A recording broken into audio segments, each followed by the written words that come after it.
He will come straight. Look you lay home to him. Tell him his pranks have been too broad to bear with, and that your grace hath screened and stood between much heat and him. All silence me even here. Pray you be round with them. Mother, mother, mother. I warrant you, fear me not. Withdraw, I hear him coming. Now, mother, what's the matter? Hamlet, thou hast thy father much offended. Mother, you have my father much offended. Come, come, you answer with an idle tongue. Go, go, you question with a wicked tongue. How now, Hamlet? What's the matter now? Have you forgot me? No, by the roods not so. You are the queen, your husband's brother's wife, and if it were not so, you are my mother. Nay then, I'll set those to you that can speak. Come, come, and sit you down. You shall not budge. You go not till I set you up a glass where you may see the most inmost part of you. What wilt thou do? Will not murder me? Help, help, ho! What, ho? Help! Help! Help! How now, a rat? Dead for a ducat. Dead!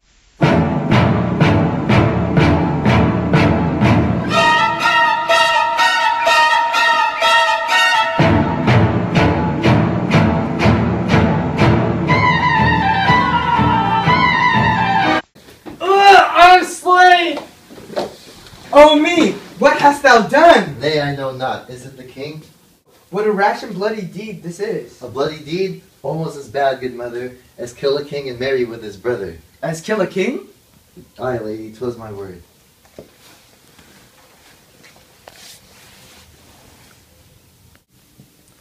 Thou wretched, rash, intruding fool, farewell. I took thee for thy better. Take thy fortune, for thou findest to be too busy is some danger. Leave wringing of your hands. Peace, sit you down, and let me wring your heart. For so I shall, if it be made of penetrable stuff, if damn custom have not made it so that it is proof and bulwark against sense. What have I done, that thou darest wag thy tongue in noise so rude against me? Such an act that blurs the grace and blush of modesty, calls virtue hypocrite, and takes off the rose from the fair forehead of an innocent love, makes marriage vows as false as Dicer's oaths. Oh, such a deed is from the body of contraction plucks the very soul, and sweet religion makes a rhapsody of words, heaven's face doth glow. Yeah, this solidity and compound mass with tristful voyage as against the doom is thought sick at the act. I me, what act that roars so loud and thunders in the index? Look here upon this picture, and on this. The counterfeit presentment of two brothers, see what a grace was seated on this brow. Hyperion's curls, the friend of Jove himself, and I like Mars to threaten and command. A station, like the herald Mercury new lighted on a heaven-kissing hill. A combination and a form indeed, where every god did seem to set his seal to give the world assurance of a man. This was your husband. Look you now what follows. Here is your husband, like a mildewed ear blasting his wholesome brother. Have you eyes? Could you on this fair mountain leave to feed and batten on this moor? Ha! Have you eyes? You cannot call it love, for at your age the heyday and the blood is tame, is humble, and waits upon the judgment, and what judgment would step from this to this? Sense sure you have, else could you not have, but sure that sense is apoplex, for madness would not err, nor sense to ecstasy was never so enthralled, but it reserved some quantity of choice to serve in such a difference. What devil was it that thus had cozened you at Hoodman blind? Eyes without feeling, feeling without sight, ears without hands or eyes, smelling sands all, or but a sickly part of one true sense could not so mope. Oh, shame! Where is thy blush? Rebellious hell, if thou canst mutiny in a matron's bones. To flaming youth, let virtue be as wax, and melt in her own fire. Proclaim no shame when the compulsive ardor gives the charge, since force himself as actively doth burn and reason panders will. Oh Hamlet, speak no more. Thou turnest my eyes into my very soul.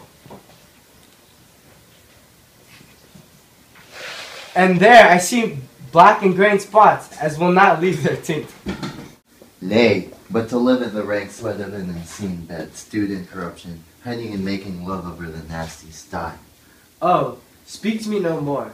These words like daggers enter in my ears. No more, sweet Hamlet.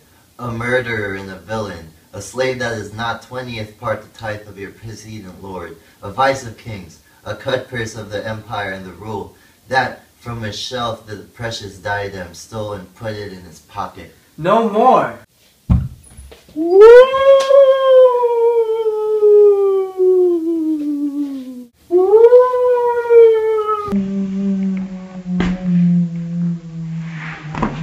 Save me, and hover over me with your wings, you heavenly guards. What would your gracious figure?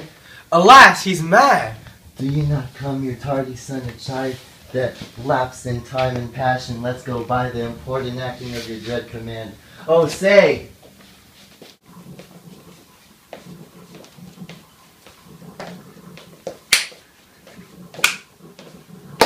Do not forget, this visitation is but to wet a blunted purpose. But look, amazement, my mother sits.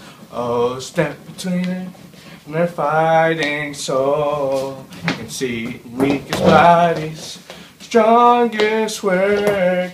Speak to her, Hamlet. How is it with you, lady?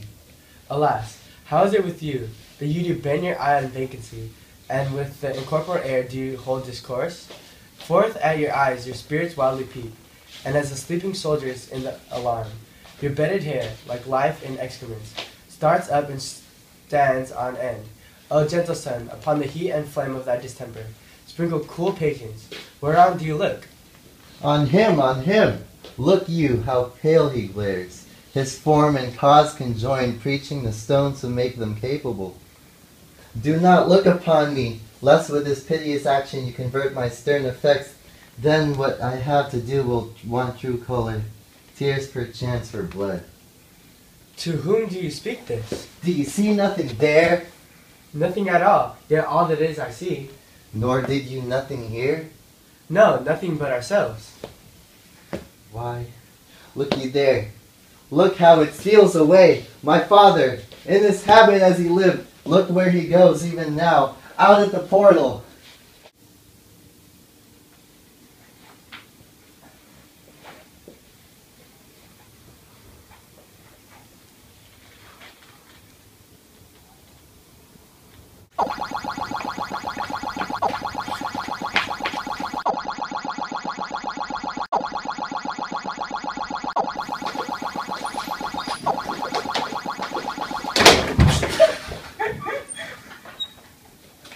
This is the very coinage of your brain. This vitalless creation, ecstasy, is very convenient. Ecstasy? My pulses yours doth temperately keep time, and makes as helpful music.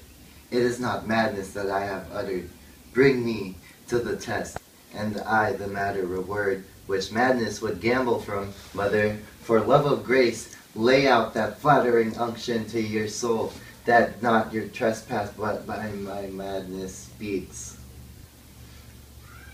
It will but skin and film the ulcerous place, whilst rank corruption, minding all within, infects unseen. Confess yourself to heaven, repent at what's past, avoid what is to come, and do not spread the compost on the weeds, to make them ranker. Forgive me, this my virtue. For in the fatness of these pursy times, these virtue of vice must pardon beg. Yeah. Curb and woo for leave to do him good. Hamlet, thou hast cleft my heart in twain. Throw away the worser part of it, and live the pure with the other half. Good night, but go not to my uncle's bed. Assume a virtue if you have it not. That monster, custom, who all sense doth eat of habit's devil, is angel yet in this. That to the use of actions fair and good, He likewise gives a frock or livery that aptly is put on.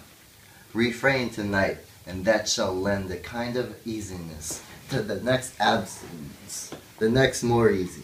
Use almost can change the stamp of nature, and either reign the devil or throw him out with wondrous potency. Once more, good night, and when you are desirous to be blessed, I'll blessing beg of you. For the same Lord I do repent, but heaven hath pleased it so, to punish me with this and this with me,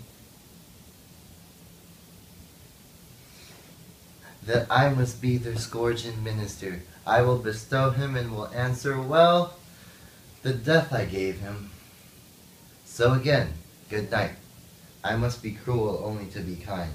Thus bad begins and worse remains behind. One more word, good lady. What shall I do? It's by no means that I bid you do. Let the bloat king tempt you again to bed.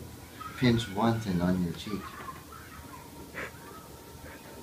Call you his mouse and let him, for a pair of reachy kisses are paddling in your neck with his damp fingers, make you to ravel all this matter up. That I essentially am not in madness, but mad and corrupt. For a good you let him know. For who's that but a queen, fair, sober, wise, would from a paddock, from a bat, a give. Such dear concernings hide, who would do so? No, in despite of sense and secrecy, unpeg the basket on the house's top. Let the birds fly, and like the famous ape to try conclusions in the basket, creep and break your own neck. Be thou assured, if words be made of breath, and breath of life, I have no life to breathe. What thou hast said to me, I must to England, you know that? I had forgot, 'tis so concluded on it. This letter sealed, and my two schoolfellows whom I will trust as I will at his fang, they bear the mandate. They must sweep my way and marshal me to knavery. Let it word, for 'tis a sport to have the engineer hoist with his own petard, and shall go hard, but I will deave 1 yard below their minds, and blow them at the moon. Oh, 'tis most sweet when one line two crafts directly meet. This man shall set me packing. I'll lug the goods into the neighbor room, mother. Good night. Indeed, his counselor is now most still, most secret, and most grave, who was in life a foolish, prating knave. Come, sir, draw toward and end with you. Good night, mother.